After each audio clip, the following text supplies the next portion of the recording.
नमस्कार। एचपीआरसी के द्वारा जो है वो 26 मार्च 2026 को जो है वो टीचर मैथमेटिक्स का पेपर जो है वो कंडक्ट किया गया था। अभी हम टीचर मैथमेटिक्स का पेपर आज डिस्कस करेंगे।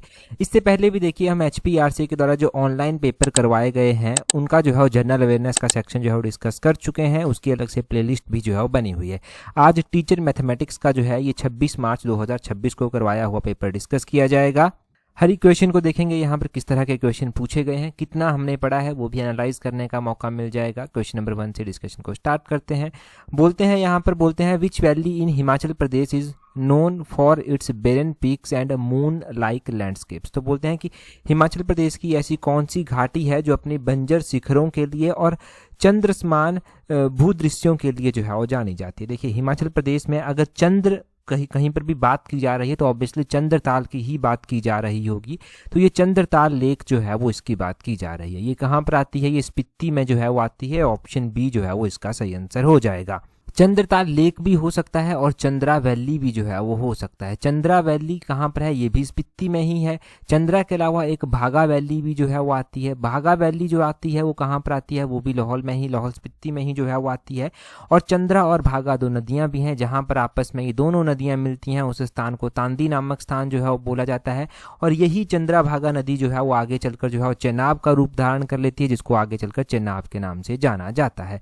अगला क्वेश्चन देखिए, बोलते हैं who is the speaker of the Himachal Pradesh state legislative assembly as of March 2026। तो मार्च 2026 में बोलते हैं कि हिमाचल प्रदेश विधानसभा जो है, Himachal Pradesh state legislative assembly जो है वो इसके स्पीकर कौन है। तो यहाँ पर बात स्पीकर की गई है कि हिमाचल प्रदेश लेजिस्लेटिव असेंबली के स्पीकर कौन है, तो वो हैं कुलदीप सिंह पठानिया। ऑप्शन ए इसका जो है वो सही आंसर हो जाएगा। कुलदीप सिंह पठानिया देखिए विधानसभा के स्पीकर हैं। प्रेजेंट टाइम में भी यही स्पीकर हैं हिमाचल प्रदेश के। मुख्यमंत्री का नाम तो आपको एज पर टिप्स पर याद होगा ही होगा। अभी जो नए बनाए गए हैं वो जो है वो हिमाचल प्रदेश के गवर्नर बनाए गए हैं। देखिए गवर्नर जो बनाए गए हैं हिमाचल प्रदेश के, वो किसको बनाया गया है? तो गवर्नर जो है वो कविंद्र गुप्ता को जो है वो बनाया गया है। मार्च 2026 में ही ये गवर्नर जो था वो हिमाचल प्रदेश के बने थे। तो डेफिनेटली स्टार लगा लीजिए, गवर्नर का क्वेश्चन पक्का पूछा जाएगा। ये गवर्नर कविंद्र गुप्ता जो है बनाए गए हैं। हिमाचल प्रदेश के जो इससे पहले गवर्नर हुआ करते थे वो कौन हुआ करते थे? वो शिव प्रताप शुक्ल हुआ करते थे। अब कमेंट कर कर आप बताएंगे कि शिव प्रताप शुक्ल को कहाँ का गवर्नर बनाया गया है। ये भी मैंने आपको बहुत ज़्यादा जो है वो जोर देकर याद करवाया हुआ है कि ये जो है वो कहाँ के गवर्नर अभी बनाए गए हैं। तो चलिए ये आप कमेंट कर कर बता देंगे। और क्या क्या यहाँ पर याद रखना ज़रूरी है हिमाचल के बारे में, जो जब हम एडमिनिस्ट्रेशन पॉइंट ऑफ व्यू से बात करते हैं तब देखिए यहाँ पर कुछ एक इंपॉर्टेंट पॉइंट बन जाते हैं। जैसे कि हिमाचल प्रदेश के जो है वो चीफ जस्टिस जो है वो प्रेजेंट टाइम में कौन है। ये भी क्वेश्चन पूछा जाता है कि chief justice of Himachal Pradesh high court कौन है। तो वो जस्टिस गुरमीत सिंह संधवालिया जो है वो चीफ जस्टिस जो है वो है। तो गुरमीत सिंह संधवालिया जस्टिस का नाम आप ध्यान रखेंगे। साथ में ही जो है वो यहाँ पर एक और क्वेश्चन ऐसा बनता है, हिमाचल प्रदेश के लोकायुक्त जो है वो प्रेजेंट टाइम में कौन है। इसके ऊपर भी क्वेश्चन जो है वो बनता है। तो हिमाचल प्रदेश के लोकायुक्त की अगर बात की जा रही है तो वो है जस्टिस चंद्रभूषण बरोवालिया। ये रिटायर्ड जस्टिस हैं, ये भी ध्यान रखना है। जस्टिस चंद्रभूषण बरोवालिया का नाम जो है वो ध्यान रखना है। तो ये बेसिक आपको याद रह जाएगा यहाँ से। अच्छा अगला क्वेश्चन देखेंगे हमारे पास क्या पूछा गया है। नेक्स्ट क्वेश्चन में बोलते हैं under the government of India scheme for promotion of bulk drug park, the bulk drug park approved for Himachal Pradesh is proposed to be developed at which of the following location. एक बार नहीं हजारों बार ये गिरिराज पत्रिका में अभी तक रिवाइज भी कर चुके हैं। एज सच एज क्वेश्चन भी जो है वो इसका पढ़ चुके हैं। न्यूज में भी ये काफी रहता है। तो बल्क ड्रग पार्क जो है वो बोलते हैं हिमाचल प्रदेश में बनाया जा रहा है। केंद्र सरकार की ये एक परियोजना है भारत सरकार की बल्क ड्रग पार्क बनाने की। तो ये हिमाचल प्रदेश के ऊना डिस्ट्रिक्ट के हरोली में जो है वो बनाया जा रहा है। ऑप्शन सी इसका जो है वो सही आंसर हो जाएगा। हरोली में ये बल्क ड्रग पार्क जो है वो बनाया जा रहा है। ठीक है, बल्क ड्रग पार्क भी याद रह जाएगा आपको। वैसे ही आपने जो है वो ये ध्यान रखना है कि इंडिया का पहला integrated API green hydrogen and 2G ethanol manufacturing facility जो है वो सेटअप की जाएगी। ये कहाँ पर की जाएगी? तो ये जो है वो डिस्ट्रिक्ट सोलन के बद्दी बरोटीवाला नालागढ़ सोलन क्षेत्र में जो है वो की जाएगी। तो ध्यान रखना है कि first integrated API green hydrogen and 2G ethanol manufacturing facility Himachal में कहाँ पर स्थापित जो है वो की जाएगी। इसके ऊपर पक्का क्वेश्चन एग्जाम में जो है वो बनेगा। आगे यहाँ पर क्या बोलते हैं, बोलते हैं which body was organised in December 1939 to protect political activities in states during the colonial rule. तो बोलते हैं यहाँ पर कि औपनिवेशिक शासन के दौरान बोलते हैं पहाड़ी राज्यों में राजनीतिक गतिविधियों को जो है वो निर्देशित करने के लिए दिसंबर 1939 में बोलते हैं एक संस्था का गठन किया गया था। वो कौन सी संस्था थी जिसका गठन जो था वो किया गया था? तो दिसंबर 1939 में जो है वो किसको गठित यहाँ पर किया गया था? तो ये हिमालयन रियासत प्रजामंडल बनाया गया था। ऑप्शन सी इसका सही आंसर हो जाएगा। हिमालयन रियासत प्रजामंडल बनाया गया था ये। अब देखिए यहाँ पर तो जब पेपर ये हुआ था ना तो 1939 दिया गया था कि 1939 में हिमालयन रियासती प्रजामंडल बनाया गया था, परंतु एग्जैक्टली जो हम पढ़ते हैं वो क्या पढ़ते हैं? तो ये क्वेश्चन स्क्रैप भी जो है वो हो सकता है। एग्जैक्टली हम ये पढ़ते हैं कि दिसंबर 1938 में जो है वो हिमालयन रियासती प्रजामंडल की स्थापना जो था वो की गई थी। तो हम पढ़ते हैं दिसंबर 1938। जो HPRC के द्वारा क्वेश्चन पूछा गया था उसका आंसर दिया गया था वो हमने जाना, परंतु एग्जैक्टली आपको ध्यान रखना है कि ये हिमालयन रियासती प्रजामंडल कब बनाया गया था। एक और बनाया गया था इसी तरह का, वो Himalayan hill state regional council बनाई गई थी। ये जो Himalayan hill state regional council गठित की गई थी ये 1946 में गठित की गई थी। हिमाचल प्रदेश में अलग अलग टाइम में अलग अलग मूवमेंट होते रहे, अलग अलग टाइम में जो है वो किसानों की आवाज़ उठाने के लिए अलग अलग विद्रोह जो है वो चलते रहे। लोगों के ऊपर जो टैक्स को लेकर अत्याचार होता था, लोग उसके खिलाफ भी जो है वो एकजुट होकर जो है वो आवाज़ उठाते रहे। जो इंपॉर्टेंट वन हमें याद रखना है वो हमने रख लिया यहाँ से। अगला क्वेश्चन देखते हैं क्या बोलते हैं which of the following is the largest hydro electric project on Sutlej river in state of Himachal Pradesh. तो बोलते हैं कि सतलुज नदी के ऊपर हिमाचल प्रदेश में जो लार्जेस्ट हाइड्रो इलेक्ट्रिक प्रोजेक्ट बना हुआ है वो कौन सा है? तो ये सतलुज नदी के ऊपर बना हुआ है और ये है Nathpa Jhakri hydro electric project. Option A इसका सही आंसर होगा। ये नाथपा झाकड़ी परियोजना सतलुज नदी के ऊपर बनी हुई है। ये जो नाथपा झाकड़ी परियोजना है लगभग 1500 मेगावाट की परियोजना है। सतलुज जल विद्युत निगम लिमिटेड SJVNL इसको एग्जीक्यूट जो है वो करता है। लगभग जो है ये 1500 मेगावाट की है और किन्नौर डिस्ट्रिक्ट में जो है ये स्थित है।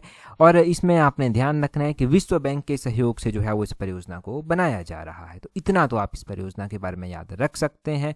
यहाँ पर कड़छम वांगटू हाइड्रो प्रोजेक्ट भी दिया गया है। ये जो कड़छम वांगटू परियोजना है ये जो है वो 1000 मेगावाट की परियोजना है। ये भी किन्नौर डिस्ट्रिक्ट में है। ये भी जो है वो सतलुज रिवर बेसिन पर बनी हुई है। एक क्वेश्चन हमने पढ़ा हुआ था मिशन एलाइड में भी कि JP इंडस्ट्रीज के द्वारा इसको निर्मित किया गया है। अगला है यहाँ पर भाखड़ा नंगल डैम। तो भाखड़ा नंगल डैम भी सतलुज नदी पर बनी हुई है। इसके बारे में देखो अब तो इसके अलग अलग फेसिस हो गए हैं, परंतु इसकी कैपेसिटी कहीं कहीं पर 1325 मेगावाट जो है वो दी गई है। साथ में ही जो है ये 1963 में ये बनकर तैयार जो था वो हो गई थी। ठीक है, ये भी आपने ध्यान रखना है। यहाँ पर चमेरा परियोजना दिया गया है। चमेरा परियोजना को भी अलग अलग स्टेजेस में जो है वो अब बांट दिया गया है। चमेरा 1, चमेरा 2, चमेरा 3, इस तरह से इसको अलग अलग स्टेजेस में जो है वो बांटा गया है। चमेरा परियोजना रावी नदी के ऊपर बनी हुई है, चंबा डिस्ट्रिक्ट में जो है वो आती है। और इसको जो है वो अगर हम बात करें एग्जीक्यूट कौन करता है तो चमेरा परियोजना को NHPC के द्वारा एग्जीक्यूट किया जाता है। चमेरा 1 परियोजना 540 मेगावाट की आती है, चमेरा 2 परियोजना 300 मेगावाट की आती है और चमेरा 3 परियोजना 231 मेगावाट की परियोजना जो है वो आती है। तो ये आपने एग्जैक्टली परियोजनाओं के बारे में जो है वो ध्यान रखना है। अगला क्वेश्चन हम देखेंगे यहाँ पर, परंतु अगला क्वेश्चन हम डिस्कस करें उससे पहले देखिए, अगर आप जर्नल अवेयरनेस के सेक्शन के लिए तैयारी करना चाहते हैं, चाहे आपका कोई सा भी एग्जाम है, टीचर का है, JE का है, पटवारी, पंचायत से, जर्नल अवेयरनेस जहाँ पर भी आपको कवर करना है, तो आप हमारी टेस्ट सीरीज के साथ जुड़ सकते हैं। यहाँ पर जो टेस्ट सीरीज आपको मिलेगी वो विद वीडियो एक्सप्लेनेशन मिलेगी, कॉन्सेप्ट क्लियर हो पाएंगे और याद रखने में भी हेल्प मिलेगी। ठीक है, तो टेस्ट सीरीज का लिंक नीचे डिस्क्रिप्शन बॉक्स, कमेंट बॉक्स में दिया गया है। और अगर आपने जो है वो टेस्ट सीरीज ज्वाइन करनी है तो टाइमली ज्वाइन कर लेना, क्योंकि उसके बाद आपको रिवाइज भी करना है, चीज़ों को याद भी रखना है, तो उस हिसाब से सोचकर चलना, थोड़ा दूरदर्शिता के साथ। अगला क्वेश्चन हम देखेंगे क्या पूछा गया है। बोलते हैं the upward movement of water in plants is mainly driven by the process of. तो बोलते हैं प्लांट्स में जो पानी, देखो बेसिकली होता क्या है, प्लांट्स की जड़ों में पानी हम देते हैं, वो ऊपर तक कैसे पहुंचता है ये यहाँ पर पूछा गया है। तो ऊपर तक उसको पहुंचने के लिए जो है वो कौन सी प्रोसेस होती है, वो ट्रांसपीरेशन प्रोसेस जो है वो होती है। ऑप्शन B इसका सही आंसर जो है वो हो जाएगा। ये ना बड़ा ही बेसिक एनसीईआरटी लेवल का क्वेश्चन है। ऐसे ही क्वेश्चन और भी पूछे जाते हैं एग्जाम, जैसे कि प्लांट्स अपना खाना जो है वो बनाते हैं, अपने आप वो अपना खाना बनाते हैं। ऐसा तो नहीं कि हम उनको थाली में लेकर खाना परोस देते हैं जाकर, नहीं, ऐसा तो नहीं होता। अब वो जिस प्रोसेस से वो अपना खाना बनाते हैं उस प्रोसेस को क्या बोलते हैं? तो उस प्रोसेस को जो है वो फोटोसिंथेसिस प्रोसेस जो है वो बोलते हैं, प्रकाश संश्लेषण प्रक्रिया जो है वो उसको बोलते हैं। अगला क्वेश्चन देखिए क्या बोलते हैं, बोलते हैं which material is commonly used as the core of an electromagnetic to enhance its strength. तो बोलते हैं विद्युत चुंबक की शक्ति को बढ़ाने के लिए उसके कोर के रूप में आमतौर पर किस सामग्री का प्रयोग किया जाता है? तो उसमें जो है वो सॉफ्ट आयरन का उपयोग जो है वो किया जाता है। इसका जो है वो ऑप्शन डी सही आंसर होगा। वैसे ही हमने जो है वो थंब रूल के बारे में भी पढ़ा था एक वीडियो में साइंस की, तो राइट हैंड थंब रूल के बारे में थोड़ा सा मैं आपको रिवाइज करवा देता हूँ। राइट हैंड थंब रूल में जो आपका थंब होता है वो किसको शो करता है? वो करंट की डायरेक्शन को जो है वो बताता है। जो फिंगर्स आपकी होती हैं, फिंगर्स आपकी जो है मैग्नेटिक फील्ड की डायरेक्शन को जो है बताती हैं। ये भी क्वेश्चन एचपीआरसी के द्वारा इस तरह का पूछा गया है, तो ये भी हमने जान लिया यहाँ पर। अगला क्वेश्चन देखिए, बोलते हैं यहाँ पर according to the latest data released by the International Monetary Fund 2025, India's gross domestic product GDP has doubled over the last 10 year from $2.1 trillion in 2015 to. तो बोलते हैं कि अगर हम लेटेस्ट डाटा की बात करते हैं, आईएमएफ का जो डाटा है 2025 का, बोलते हैं जो इंडिया की जीडीपी है, इंडिया की जीडीपी बोलते हैं डबल हो गई है लास्ट 10 ईयर्स में $2.1 ट्रिलियन से। तो इसका डबल करेंगे थोड़ा सा, तब भी पता चल जाएगा आपको कि यहाँ पर ऑप्शंस जो दी गई हैं वो $4.2 ट्रिलियन जो है वो दिया गया है। तो ऑप्शन सी इसका ऑब्वियसली सही आंसर जो है वो हो जाएगा। इसमें सिर्फ थोड़ा सा नहीं भी पता होता ना डाटा ऐसे क्वेश्चंस में, तब भी एक बार क्वेश्चन अच्छे से पढ़ा होता, ऑप्शंस भी देखी होती और देखा होता कि डबल डाटा कहाँ पर हो रहा है। यहाँ पर कुछ ज़्यादा मिलती जुलती ऑप्शंस नहीं दी गई है, गैप है, 4.2 है, 6.3 है, 7.2 है, 7.0 ट्रिलियन है। तो ऐसे आप इजीली इसको टिक कर पाते, इजीली इसको आंसर जो है वो कर पाते। अगला क्वेश्चन देखिए, अभी देखिए यहाँ पर बोलते हैं which of the following is the effect of El Nino on India's climate. तो एल नीनो का यहाँ पर जो है वो इम्पैक्ट पूछा गया है, और वो भी पूछा गया है कि इंडिया पर क्या इम्पैक्ट जो है वो इसका रहता है। तो देखो, जब भी बारिश कम होती है तब अक्सर न्यूज़पेपर में भी आर्टिकल आते हैं। तो आर्टिकल अगर आप थोड़े से पढ़ते हैं, हमारे साथ जुड़े हुए हैं, तब भी मैं इन अपडेट्स को आपको देता रहता हूं कि अभी गर्मी हो रही है, अभी बारिश नहीं हो रही, तो एल नीनो का इफेक्ट ये बताया जा रहा है। ऐसे ऐसे इफेक्ट हम पढ़ते रहते हैं। तो ड्राउट लाइक कंडीशन जो है वो एल नीनो में जो है वो होती है। एक ला नीना भी जो है वो होता है। ला नीना में जो है वो क्या होता है इंडिया में इसका इम्पैक्ट? तो ला नीना में जो है ये क्या करता है, ये जनरली नॉर्मल या नॉर्मल से ज़्यादा रेनफॉल को जो है वो ये स्ट्रेंथन करता है। मतलब या तो नॉर्मल रेनफॉल इंडिया में होगी या तो नॉर्मल से ज़्यादा रेनफॉल जो है वो इंडिया में होगी। और ये क्या करता है, कोल्ड, ये बोलता है कि ये जो है सर्दियां भी जो होती हैं ना, सर्दियां भी ज़्यादा ठंडी जो है वो हो जाती हैं। तो ये एल नीनो और ला नीना का इफेक्ट हमने पढ़ा। एल नीनो का अपोजिट होता है ला नीना। ठीक है जी, ये पता चला। अगला क्वेश्चन देखेंगे हमारे पास क्या पूछा गया है, परंतु अगला क्वेश्चन हम डिस्कस करें उससे पहले देखिए, अगर आप तैयारी कर रहे हैं अपकमिंग एचपीआरसी के पंचायत सेक्रेटरी एग्जाम के लिए, आप एचपीआरसी के पटवारी एग्जाम के लिए तैयारी कर रहे हैं और इन दोनों एग्जाम को एक ही टेस्ट सीट से कवर करना चाहते हैं, तो आप हमारी कॉम्प्रिहेंसिव टेस्ट सीट्स के साथ टाइमली जो है वो जुड़ सकते हैं। देखिए, कॉम्प्रिहेंसिव टेस्ट सीट्स के साथ टाइमली जुड़ सकते हैं और अपने स्टडी को प्रॉपर शेप जो है वो दे सकते हैं। आप जो है यहाँ पर टेस्ट सीट्स प्रैक्टिस कर कमियों को एनालाइज कर आगे जो है वो बढ़ सकते हैं। डिसाइड आपको करना है कि कौन सी डायरेक्शन की ओर आपको जाना है। ये पॉकेट फ्रेंडली भी आपके लिए रहने वाली है। अगला क्वेश्चन देखिए क्या बोलते हैं, the process of respiration in human body is considered an exothermic reaction because. तो बोलते हैं कि मानव शरीर में श्वसन की प्रक्रिया बोलते हैं एक्सोथर्मिक अभिक्रिया उसको माना जाता है। अब बोलते हैं कि ये एक्सोथर्मिक प्रक्रिया इसको क्यों बोलते हैं? क्योंकि energy is released in the form of heat. क्योंकि यहाँ पर एनर्जी जो रिलीज होती है वो हीट की फॉर्म में जो है वो रिलीज होती है। ऑप्शन बी इसका सही आंसर होगा। देखिए, एक्सोथर्मिक प्रोसेस में क्या होता है, एक्सोथर्मिक प्रोसेस में बोलते हैं इसमें जो है वो क्या होता है, जो रिएक्शन कोई भी होती है उसमें एनर्जी जो है वो रिलीज होती है। जैसे कि हम जो है वो बोलते हैं सांस लेने की, रेस्पिरेशन की बात यहाँ पर की जा रही है, श्वसन प्रक्रिया की, तो इसमें हम जो है वो क्या करते हैं, एनर्जी रिलीज करते हैं हीट की फॉर्म में। तो इसमें एक्सोथर्मिक में वही इसकी डेफिनेशन है। एक्सोथर्मिक में जो है वो बोलते हैं reaction that releases the energy from the system in the form of heat. तो फॉर्म ऑफ हीट में ये क्या करता है, एनर्जी को रिलीज करता है। और एंडोथर्मिक में अपोजिट होता है। एंडोथर्मिक में क्या होता है, reaction that the system absorb energy from the surrounding in the form of heat. इसमें एनर्जी को जो है वो एब्जॉर्ब किया जाता है फ्रॉम द सराउंडिंग से जो है वो एब्जॉर्ब जो है वो किया जाता है। तो ये सराउंडिंग से एब्जॉर्ब किया जाता है और वो भी हीट की फॉर्म में ही इसमें क्या करते हैं, ये जो है वो एब्जॉर्ब करते हैं। तो ये आपको पता होना चाहिए कि क्या इसके एग्जाम्पल हैं। अब देखिए हम एंडोथर्मिक और एक्सोथर्मिक के एग्जाम्पल भी हम देख लें। तो एक्सोथर्मिक का एग्जाम्पल एक तो हमने जान लिया, सांस लेने वाला। दूसरा इसमें फ्रीजिंग ऑफ वाटर हो गया, इसमें जो है वो रस्टिंग ऑफ आयरन हो गया।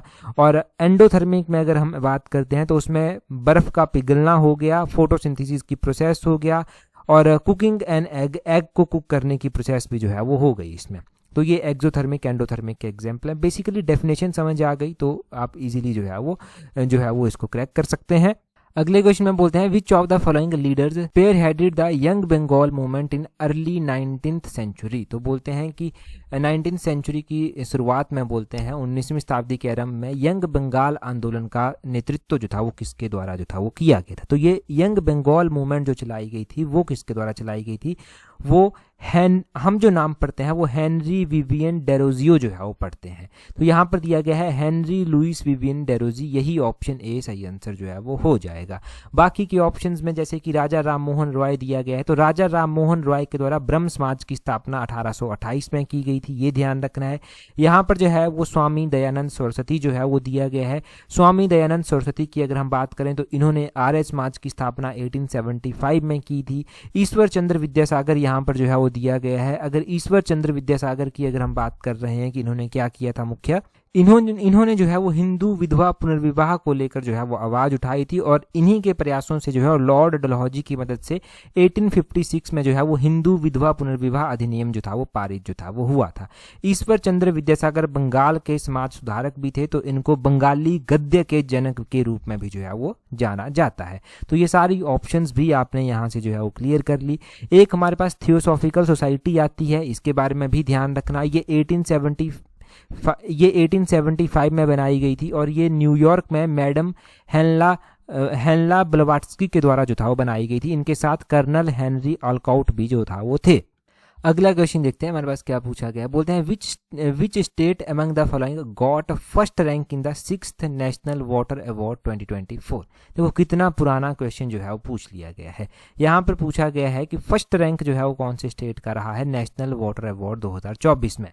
वैसे ये प्राइज जो दिए गए थे ना, ये 2025 में ही दिए गए थे। 2025 में जो बेस्ट स्टेट का टाइटल दिया गया था वो महाराष्ट्र स्टेट को दिया गया था।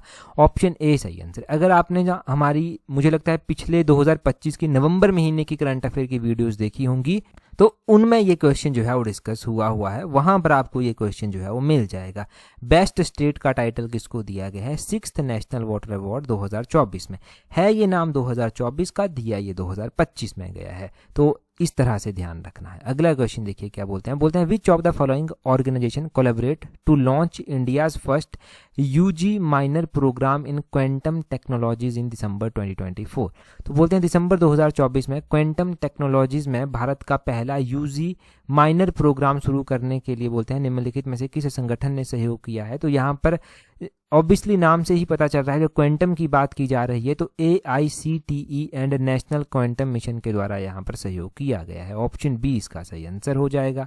आगे बोलते हैं which major international financial institution did the 18th G20 summit emphasises reform to enhance global governance. तो बोलते हैं 18वें G20 शिखर सम्मेलन ने वैश्विक शासन को बेहतर बनाने के लिए किन प्रमुख अंतर्राष्ट्रीय वित्तीय संस्थानों में सुधार पर जोर दिया है। तो इसने सुधार पर जोर दिया है वर्ल्ड बैंक और IMF यानी कि इंटरनेशनल मॉनेटरी फंड के ऊपर। कहाँ गया ये वर्ल्ड बैंक और IMF? ये ऑप्शन बी जो है वो सही आंसर हो जाएगा। वर्ल्ड बैंक और IMF के सुधार के ऊपर जो है वो जोर इसने जो है वो दिया है, ये आपने ध्यान रखना है। दूसरा आप यहाँ पर क्या ध्यान रख सकते हैं, यहाँ पर G20 के बारे में ध्यान रखना भी ज़रूरी है। अब बोलते हैं G20 की जब बात यहाँ पर हो ही रही है तो G20 को 2026 में होस्ट कौन सी कंट्री जो है वो करेगी?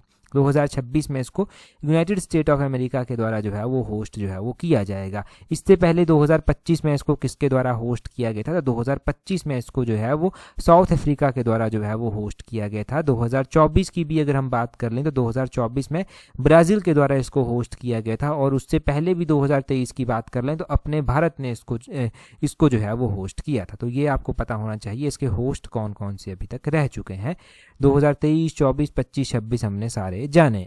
आगे बोलते हैं which statement accurately explains the idea of sharing responsibilities in are democracy. तो बोलते हैं कौन सा कथन लोकतंत्र में जिम्मेदारियों को साझा करने के विचार की सटीक व्याख्या करता है?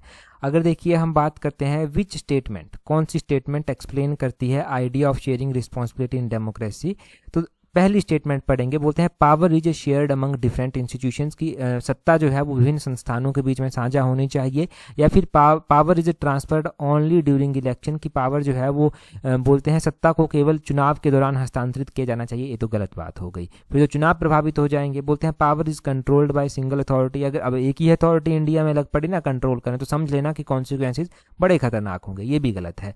आगे बोलते हैं power is mainly used by the military, तब और भी ज़्यादा खतरनाक स्थिति हो जाएगी, तो ये भी गलत है। ऑप्शन ए ही हमारे पास बचता है, power is shared among different institutions की पावर को डिफरेंट इंस्टीट्यूशंस के बीच में शेयर जो है वो करना चाहिए।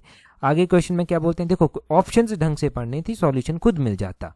अगला क्वेश्चन देखिए, बोलते हैं which part of the constitution deals with the power of parliament to amend the constitution and its procedure. तो बोलते हैं कि किस बोलते हैं पार्ट की यहाँ पर बात की गई है, इंडियन कॉन्स्टिट्यूशन के किस पार्ट में जो है ये अमेंडमेंट का जो है प्रोविजन दिया गया है कॉन्स्टिट्यूशन को अमेंड करने का, तो ये पार्ट नंबर 20 में दिया गया है। ऑप्शन डी इसका सही आंसर हो जाएगा। ये बहुत बार हमने रिवाइज किया हुआ है, पार्ट इसका 20XX हो जाएगा। और अगर हम बात करें आर्टिकल, तो आर्टिकल 368 जो है वो इसका हो जाएगा। तो आर्टिकल भी ध्यान रखना है और साथ में ही जो है वो आपने क्या ध्यान रखना है, इसका पार्ट भी ध्यान रखना। अभी हिमाचल में हुए पंचायतों के इलेक्शन, तो कौन सा आर्टिकल इससे डील करता है, तो 1X यानी कि पार्ट नंबर 9 इससे डील करता है। म्यूनिसिपलिटीज़ के इलेक्शन भी हुए तो 1XA जो है वो म्यूनिसिपलिटीज़ के साथ जो है वो डील करता है। और साथ में ही अभी इलेक्शंस की अगर हम बात कर रहे हैं तो इलेक्शन के साथ, इलेक्शन कमीशन के साथ कौन सा आर्टिकल डील करता है, तो पार्ट 15 जो है वो करता है। ये आपने ध्यान रखना है। तो ये मैंने मुख्य पार्ट आपको बता दिए, एक पार्ट आप कमेंट कर बता दीजिए जो मैं आपसे पूछूंगा अभी। इमरजेंसी प्रोविजन कौन से पार्ट में जो है वो दिए गए हैं, इमरजेंसी प्रोविजन कौन से पार्ट में इंडियन कॉन्स्टिट्यूशन के दिए गए हैं, ये आप बताइए, रिवीजन आपका साथ में हो जाएगा। अगले क्वेश्चन में बोलते हैं based on debates regarding the impact of LPG reforms on the informal sector in India which of the following is one of its documented outcome. तो LPG रिफॉर्म हुए थे कब, 1991 में, लिबरलाइजेशन, प्राइवेटाइजेशन और ग्लोबलाइजेशन। तो बोलते हैं भारत में जो LPG सुधार हुए थे, बोलते हैं उनके अगर हम प्रभाव, बोलते हैं LPG सुधार के जो प्रभाव हुए उनके विपर्सों के आधार पर निम्नलिखित में से कौन सा इसके प्रलेखित परिणामों में से एक है। तो बोलते हैं कि informal sector received huge amount of FDI inflow, की इनफॉर्मल सेक्टर में जो है वो बहुत ज़्यादा FDI फ्लो आया। या फिर formalisation of the work force happened much faster than normal growth, की कार्यबल का जो है वो औपचारीकरण जो है वो औपचारिक वृद्धि से कहीं अधिक तेजी से हुआ। या फिर informal sector completely disappeared after reform, की इनफॉर्मल सेक्टर गायब ही हो गया। या फिर informal sector expanded due to weak labour protection and rigid formal hiring. तो यहाँ पर अगर आप देखेंगे ना तो ये हमारे पास जो है वो क्या स्टेटमेंट जो है वो सही हो जाएगी। तो बोलते हैं इनफॉर्मल सेक्टर एक्सपेंड किया due to weak labour protection and rigid formal hiring process, कमजोर श्रम सुरक्षा और कठोर औपचारिक भर्ती प्रक्रिया के कारण जो है हमारा इनफॉर्मल सेक्टर जो है वो ग्रो किया। Informal sector expanded due to weak labour protection and rigid formal hiring process, ये जो है वो सही आंसर इसका होगा। आगे बोलते हैं लोन की बात यहाँ पर की गई है, loan taken for purchasing seeds and fertilisers is an example of. तो बोलते हैं कि बीज और उर्वरक खरीदने हेतु लिया गया ऋण डैश का एक उदाहरण है। तो ये प्रोडक्टिव क्रेडिट का एक एग्जाम्पल जो है वो आता है, प्रोडक्टिव क्रेडिट यानी कि उत्पादक ऋण का ये एग्जाम्पल जो है वो आता है।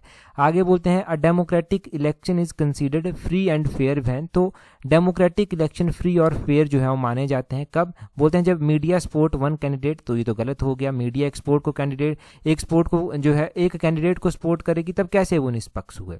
Voter have real choices available, कि मतदाताओं के पास जो है वो वास्तविक विकल्प मौजूद हैं। या फिर बोलते हैं अपोजिशन इज लीगली रेस्ट्रिक्टेड, तब भी गलत बात हो जाएगी अगर पोजीशन को ही लीगली रेस्ट्रिक्ट कर दिया गया। Campaign is controlled only by the ruling party, तो कैंपेन के रूलिंग पार्टी से ही जो है वो कंट्रोल किया जाएगा, ये भी गलत हो जाएगा। Voters have real choices available, तो वोटर्स के पास, मतदाताओं के पास जो है वास्तविक विकल्प मौजूद होते हैं। ये जो है वो बोलते हैं क्या होता है, फ्री एंड फेयर इलेक्शंस का जो है वो लोकतंत्र में एक जो है वो एग्जाम्पल होता है, या फिर ये जो है वो रीजन होता है। अगले क्वेश्चन में देखिए क्या बोलते हैं, अगले क्वेश्चन में बोलते हैं in the early years of the 20th century notable growth was observed in which sector in India. तो 20वीं शताब्दी के आरंभिक वर्षों में भारत में किस क्षेत्र में उल्लेखनीय वृद्धि जो है वो हुई थी? उल्लेखनीय वृद्धि जो हुई थी वो टेक्सटाइल और कॉटन इंडस्ट्री में हुई थी, ऑप्शन ए ही इसका सही आंसर हो जाएगा।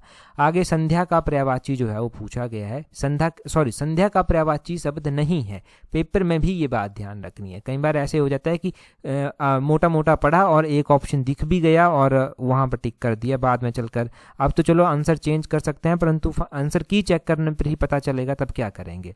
संध्या का पर्यायवाची शब्द जो है वो क्या क्या होता है, पहले तो आप ये देखिए। संध्या का पर्यायवाची शब्द की अगर हम बात करते हैं तो संध्या को जो है वो सायंकाल बोलते हैं, सांझ बोलते हैं, गोधूली भी इसको बोला जाता है, इसको जो है वो दिनांत भी जो है वो बोला जाता है। तो यहाँ पर अपराह्न देखेंगे तो अपराह्न संध्या को नहीं बोलते, निसारंभ देखेंगे तो निसारंभ संध्या का पर्यायवाची है, तो पर्यायवाची शब्द नहीं है, ऑप्शन सी जो है वो इसका सही आंसर जो है वो हो जाएगा, अपराह्न पर्यायवाची शब्द नहीं है। आगे बोलते हैं गाल बजाना मुहावरे का सही अर्थ क्या होगा? गाल बजाना यानी कि इसको बोल देंगे आप डींग हाँकना, डींगे हाँकना, बड़ी बड़ी बातें फेंकना, ऑप्शन बी जो है वो इसका सही आंसर है। निम्नलिखित विकल्पों में से वह वाक्य चुनिए जिसमें वर्तनी की कोई अशुद्धि नहीं है। भोजन करके संतुष्ट हुआ, ये तो गलत है, ये तो गलत लिखा गया है। समवाद करने से बात बन सकती है, ये भी गलत है। आगे बोलते हैं विक्रमादित्य का साम्राज्य दूर दूर तक फैला हुआ था, ये सही लग रहा है, और आप सम्मान के अधिकारी हैं, ये भी गलत है। तो ऑप्शन सी जो है वो यहाँ पर शुद्ध जो है वो है। आगे बोलते हैं निम्नलिखित वाक्य के रिक्त स्थान में उचित कर्म कारक का प्रयोग कीजिए। पुजारी ने सुमित डैश मिठाई दी, सुमित को मिठाई दी, कर्ता ने कर्म को हो जाएगा यहाँ पर, सुमित को मिठाई दी। आगे बोलते हैं निम्नलिखित वाक्य में निर्देशानुसार क्रिया का प्रयोग करके वाक्य पूर्ण करने के लिए उचित विकल्प चुनिए। बालिका डैश समाप्ति बोधन यहाँ पर दिया गया है, तो बालिका खेल चुकी, इसका ये होगा ऑप्शन डी सही आंसर होगा। खेलेगी नहीं होगा, समाप्ति नहीं है, खेल रही है भी नहीं होगा, खेलने लगी भी नहीं होगा, खेल चुकी होगा। आगे एंटोनियम पूछा गया है, यहाँ पर अंडरलाइन हाईलाइटेड वर्ड का ये है, सुपरफिशियल को हाईलाइट यहाँ पर किया गया है। His argument was superficial and failed to address the core issue. तो सुपरफिशियल का मीनिंग क्या होता है, पहले आपको ये पता होना चाहिए कि सुपरफिशियल का मीनिंग क्या जो है वो होता है। अब देखिए सुपरफिशियल के मीनिंग की अगर आप बात करते हैं कि इसका क्या मीनिंग होता है हिंदी में, तो सुपरफिशियल मतलब ऊपर ऊपर से, मतलब डेप्थ में नहीं होना, ये इसका मतलब है सुपरफिशियल का। तो अगर हम देखेंगे प्रोफाउंड, तो प्रोफाउंड का क्या मतलब जो है वो होता है, प्रोफाउंड का मतलब जो है वो होता है डेप्थ में, ठीक है। प्रोफाउंड का मतलब क्या होता है, प्रोफाउंड का मतलब ही डेप्थ में जो है वो होता है, बहुत अधिक ज्ञान या फिर अंतर्दृष्टि, गहराई होना, ये जो है वो इसका मतलब होता है। तो यही इसका जो है वो सही जो है वो एंटोनिम अपोजिट मीनिंग जो है वो होगा, ठीक है। ये इसका एंटोनिम आपको पता चल गया पहले ही ऑप्शन से। आगे बोलते हैं select the most appropriate option that can be used one word substitute for the highlighted segment in the given sentence. तो यहाँ पर जो है वो बोलते हैं the tribal legend spoke of a creature that eats the flash of its own kind. तो उसको जो है वो, उसको क्या बोलते हैं, उसको कैनिबल जो है वो बोलते हैं, ऑप्शन बी इसका जो है वो सही आंसर है, ये वन वर्ड सब्स्टिट्यूशन है। आगे बोलते हैं substitute the underline word with the most appropriate verb from the given option. तो वर्ब भी यहाँ पर पूछी गई थी, इसको जो है वो अंडरलाइन किया गया है एंटरिंग। तो बोलते हैं she is entering on a new venture as an entrepreneur, तो बोलते हैं she is embarking, option B इसका जो है वो सही आंसर हो जाएगा। आगे बोलते हैं select the most appropriate idiom, idiom यहाँ पर बोला गया है, यहाँ पर idiom to substitute the highlighted segment in the given sentence, तो बोलते हैं he decided to stop trying after several failures. वैसे जो पेपर भी हुआ था वहां पर भी कुछ अंडरलाइन नहीं किया गया था, परंतु टू स्टॉप ट्राइंग ये जो है वो यहाँ पर अंडरलाइन होगा। और इसका ईडियम जो रिप्लेस इसको करेगा, थ्रो इन दी टॉवल जो है वो इसको रिप्लेस करेगा, मतलब क्या हुआ इसका, क्विट कर जाना, सरेंडर कर जाना, इसका जो है वो मतलब होगा। ठीक है, ये भी आपने जान लिया। आगे जो है वो यहाँ पर इनकरेक्टली स्पेलिंग जो है वो पूछी गई है कि कौन सी है इसमें दी गई, तो इसमें बोलते हैं the scientist worked late in the laboratory illuminated by the bright glow of fluorescent lights above, तो फ्लोरोसेंट की स्पेलिंग यहाँ पर गलत दी गई है। फ्लोरोसेंट की स्पेलिंग होगी FLUORESCENT, ये इसकी स्पेलिंग होगी FLUORESCENT, तो यहाँ पर स्पेलिंग गलत दी गई है, तो ये जो है वो यहाँ पर इनकरेक्ट स्पेलिंग जो है वो आएगी। आगे रीजनिंग के क्वेश्चन चलते हैं। मैं PDF आपको जब भी टेलीग्राम पर प्रोवाइड करवाऊंगा वहाँ पर आपको ये सारे मिल जाएंगे। आसान वैसे थे क्वेश्चन, कोई भी दिक्कत आएगी हमें डायरेक्टली आप जो है मैसेज करना, हम सॉल्व कर प्रोवाइड करवाएंगे आपको। अगला क्वेश्चन देखिए, बोलते हैं about 90% of Himachal Pradesh drainage belong to which of the following river system, तो हिमाचल की 90% जो नदियां हैं वो किस ड्रेनेज सिस्टम को बिलोंग करती हैं, ये आप कमेंट कर बताएंगे। इससे पहले जो इंग्लिश टीचर का पेपर हमने डिस्कस किया था उसमें पहला क्वेश्चन हमने ये पढ़ा था। अभी देखिए, अगर आपने जूनियर ऑफिस असिस्टेंट की टेस्ट सीरीज ज्वाइन नहीं की है जो ऑफिशियल सिलेबस के अकॉर्डिंग है, तो उसको आप कर सकते हैं, जिसका लिंक नीचे डिस्क्रिप्शन बॉक्स कमेंट बॉक्स में दिया गया है। PDFs वगैरह आपको टेलीग्राम पर मिलती हैं, सारी इन्फॉर्मेशन एग्जाम रिलेटेड टेलीग्राम पर मिलती है। टेलीग्राम पर ज्वाइन करने के लिए अपने टेलीग्राम से @allexam31 आप सर्च कर सकते हैं, आपको हमारा टेलीग्राम चैनल मिल जाएगा। आज की इस वीडियो में इतना ही है। That's all for today. Thank you very much for watching and listening it very patience.